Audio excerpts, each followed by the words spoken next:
सुनो कहानी के इस नए सत्र में आपका पुनः स्वागत है। आज पूरा विश्व राममय हो रहा है क्योंकि भगवान श्री राम अयोध्या में पुनः आने वाले हैं।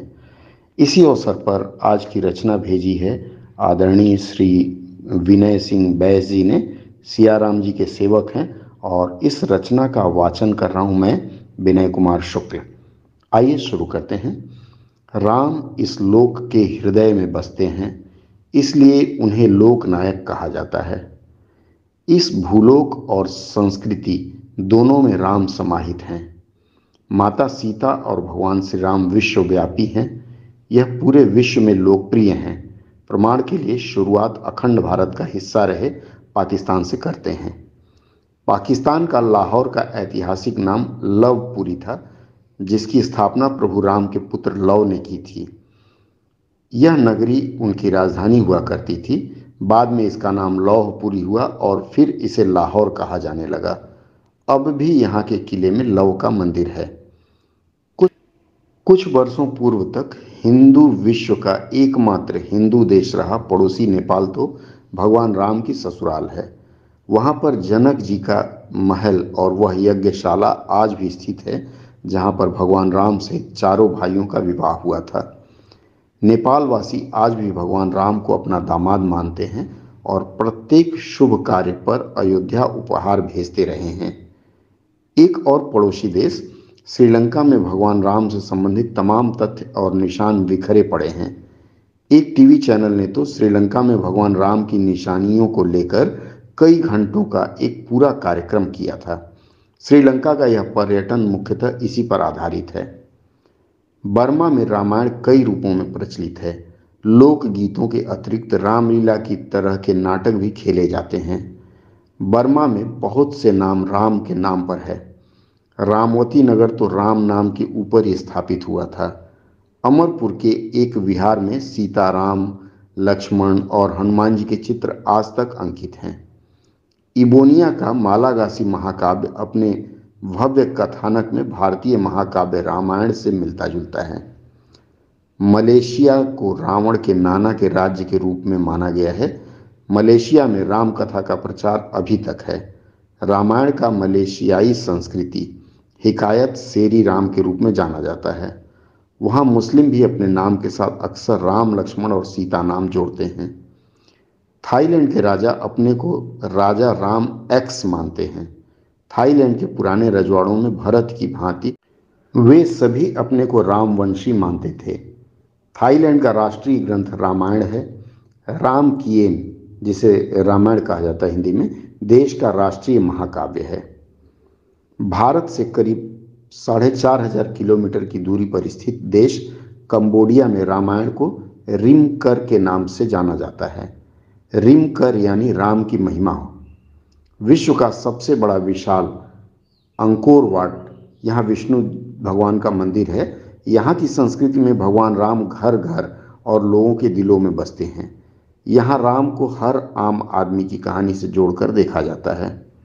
भारत में जिस तरह से भगवान राम को पूजते हैं, उसी तरह कंबोडिया में भी राम की मान्यता है।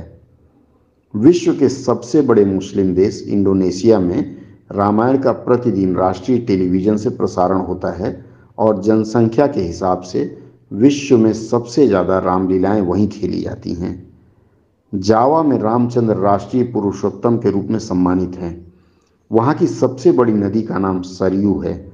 रामायण के कई प्रसंगों के आधार पर वहाँ आज भी रात रात भर कठपुतलियों का नाच होता है। जावा के मंदिरों में वाल्मीकि रामायण के श्लोक जगह जगह अंकित मिलते हैं। सुमात्रा द्वीप का वाल्मीकि रामायण में स्वर्ण भूमि नाम दिया गया है। रामायण यहाँ के जन जन में वैसे ही बसी है जैसे भारतवासियों के। बाली द्वीप आर्य संस्कृति का एक दूरस्थ सीमा स्तंभ है। रामायण का प्रचार यहाँ भी घर घर में है। चीन में रामायण का एक अलग ही रूप है। चीनी साहित्य में राम कथा पर आधारित कोई मौलिक रचना तो नहीं है, लेकिन बौद्ध धर्म ग्रंथ त्रिपिटक के चीनी संस्करण में रामायण से संबद्ध 2 रचनाएं मिलती हैं। अनामकं जातकम और दशरथ कनाथम 3री शताब्दी में चीनी भाषा में लिखी गई अनापकं जातकम का मूल भारतीय रामायण से मिलता जुलता है।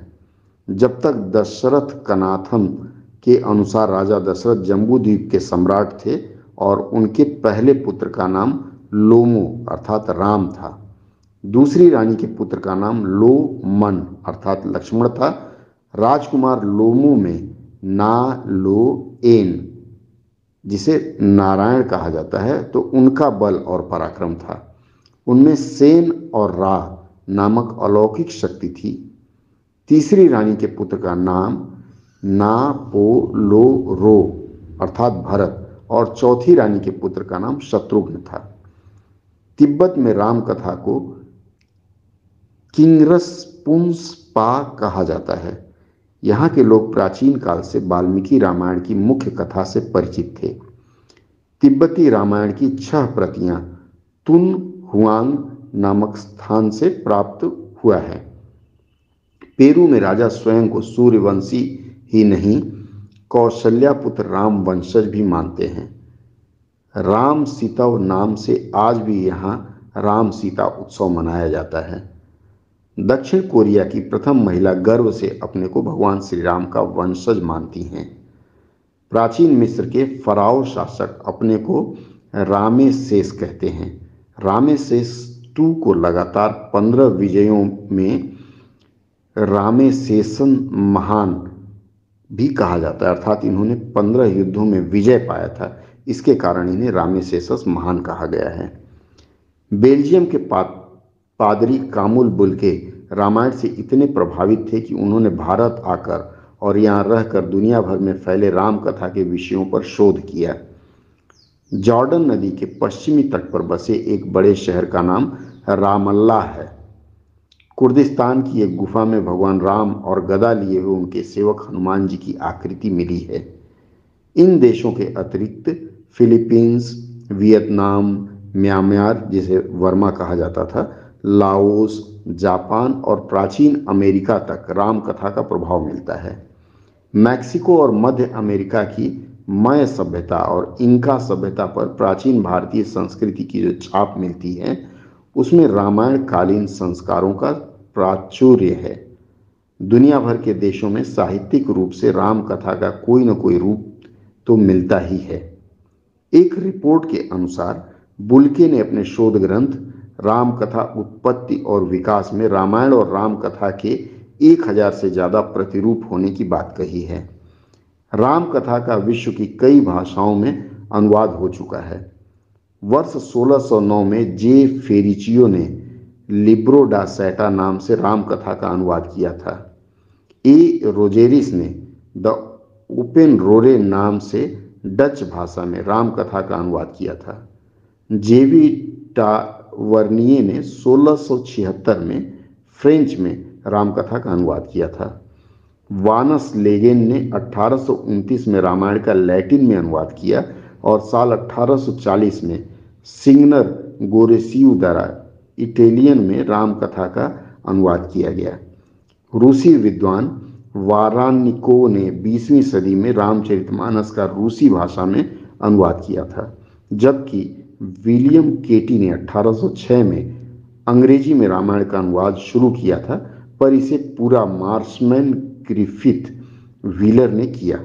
आज दुनिया भर में 300 से ज़्यादा रामायण प्रचलित हैं।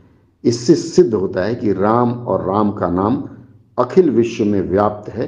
तभी तो तुलसीदास जी रामचरितमानस में लिख गए हैं, सिया राम मैं सब जग जानी, करहूँ प्रणाम जोर जुग पानी। फिर अगले सत्र में और नई बात लेकर के प्रस्तुत होंगे। चलते हैं। अगर सत्र पसंद आया हो तो इसे लाइक और सब्सक्राइब